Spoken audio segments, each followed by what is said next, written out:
నమస్తే people, welcome to అనుశ్రావ్స్ kitchen. ఈరోజు మన ఛానల్లో ఉగాది స్పెషల్ బొబ్బట్లను మరింత మృదువుగా, కమ్మగా, ఈజీగా చేసుకునే ప్రాసెస్ని మన ఛానల్లో చూసేద్దాం. ఈసారి నేను చూపించే బొబ్బట్లను ఒకసారి మీరు కూడా ట్రై చేయండి.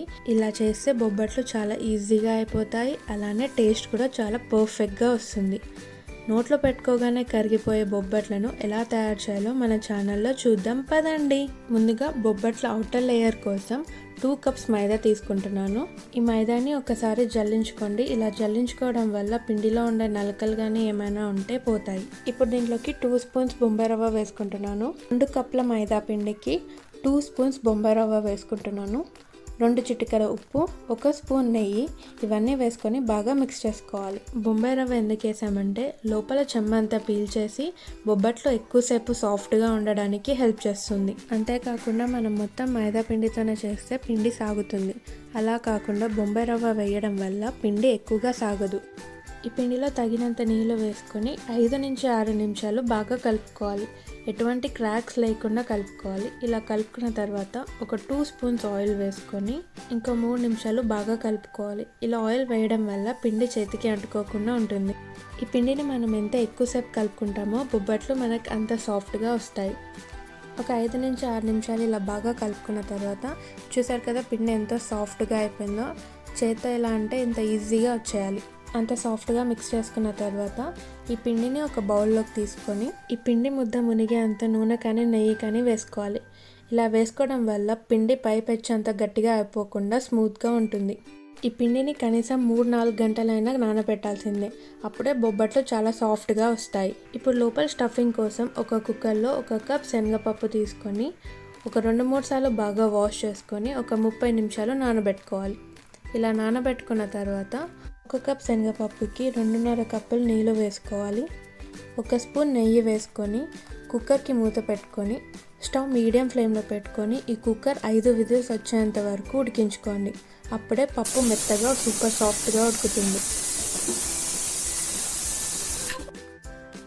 5 విజిల్స్ తర్వాత ప్రెషర్ అంతా ఆటోమేటిక్గా పోయిన తర్వాత కుక్కర్ మూత తీసి చూసారు కదా పప్పు ఎంత సాఫ్ట్గా ఉడికిపోయిందో. ఇప్పుడు దీంట్లో ఏమైనా ఎక్స్ట్రా వాటర్ ఉంటే దాన్ని వడగట్టేసుకోండి. ఇలా వాటర్ అంతా వడగట్టేసుకున్న తర్వాత ఈ పప్పుని ఒక మిక్సీ గిన్నెలోకి తీసుకొని మెత్తగా అయ్యే వరకు మిక్సీ వేసుకోండి. అసలు వాటర్ ఏం వేయకుండా మెత్తగా అయ్యే వరకు మిక్సీ వేసుకోవాలి. చూసారు కదా ఇలా మెత్తగా అయిన తర్వాత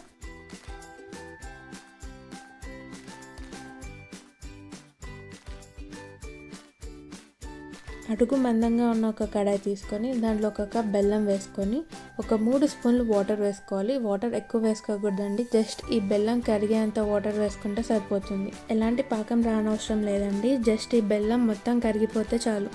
చూసారు కదా ఇలా బెల్లం మొత్తం కరిగిపోయిన తర్వాత 1 స్పూన్ యాలక్కాయల పొడి, 1 స్పూన్ నెయ్యి వేసుకొని మనం ముందుగా ఉడికించుకొని మిక్సీ పట్టుకున్న శనగపప్పుని వేసుకోవాలి. 1 కప్ బెల్లానికి 1 కప్ శనగపప్పు అయితే కరెక్ట్ మెజర్మెంట్ అండి. ఈ పప్పు పేస్ట్కి మన బెల్లం అంతా బాగా పట్టేలాగా కలుపుకోవాలండి. ఇలా కలుపుతూనే ఉండాలి, లేకపోతే అడుగంటే ఛాన్సెస్ ఉన్నాయి కాబట్టి స్టవ్ మీడియం ఫ్లేమ్లో పెట్టుకొని ఇలా కలుపుతూనే ఉండాలి. నీరంతా ఎగిరిపోయి దగ్గరికి అయ్యే వరకు కలుపుతూనే ఉండాలి.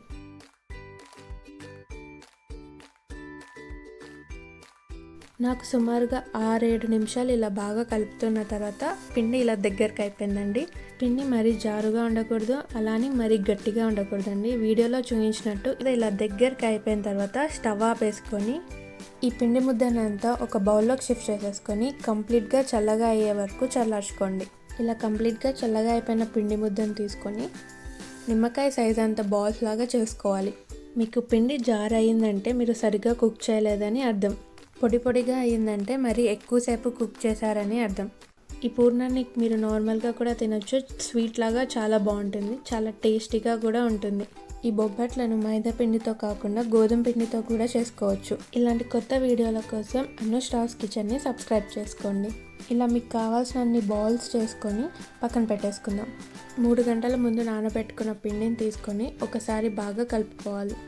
ఇలా ఒక 2 నిమిషాలు బాగా కలుపుకున్న తర్వాత ఇప్పుడు ఒక పాలిథిన్ కవర్ కానీ లేదంటే ఇలాంటి ఒక కవర్ తీసుకొని 1 టీ స్పూన్ ఆయిల్ వేసుకొని స్టఫింగ్కి యూజ్ చేసుకున్న పూర్ణం బాల్స్ ఉన్నాయి కదా అదే సైజులో ఈ పిండిని తీసుకొని ఈక్వల్గా స్ప్రెడ్ చేసేసుకొని మనం ముందుగా తయారు చేసుకున్న పూర్ణం పిండితో బాల్స్ చేసుకున్నాం కదా, వాటిని మధ్యలో పెట్టుకొని ఇలా అంచులు లాగి పైకి సీజ్ చేసేసుకోవాలి.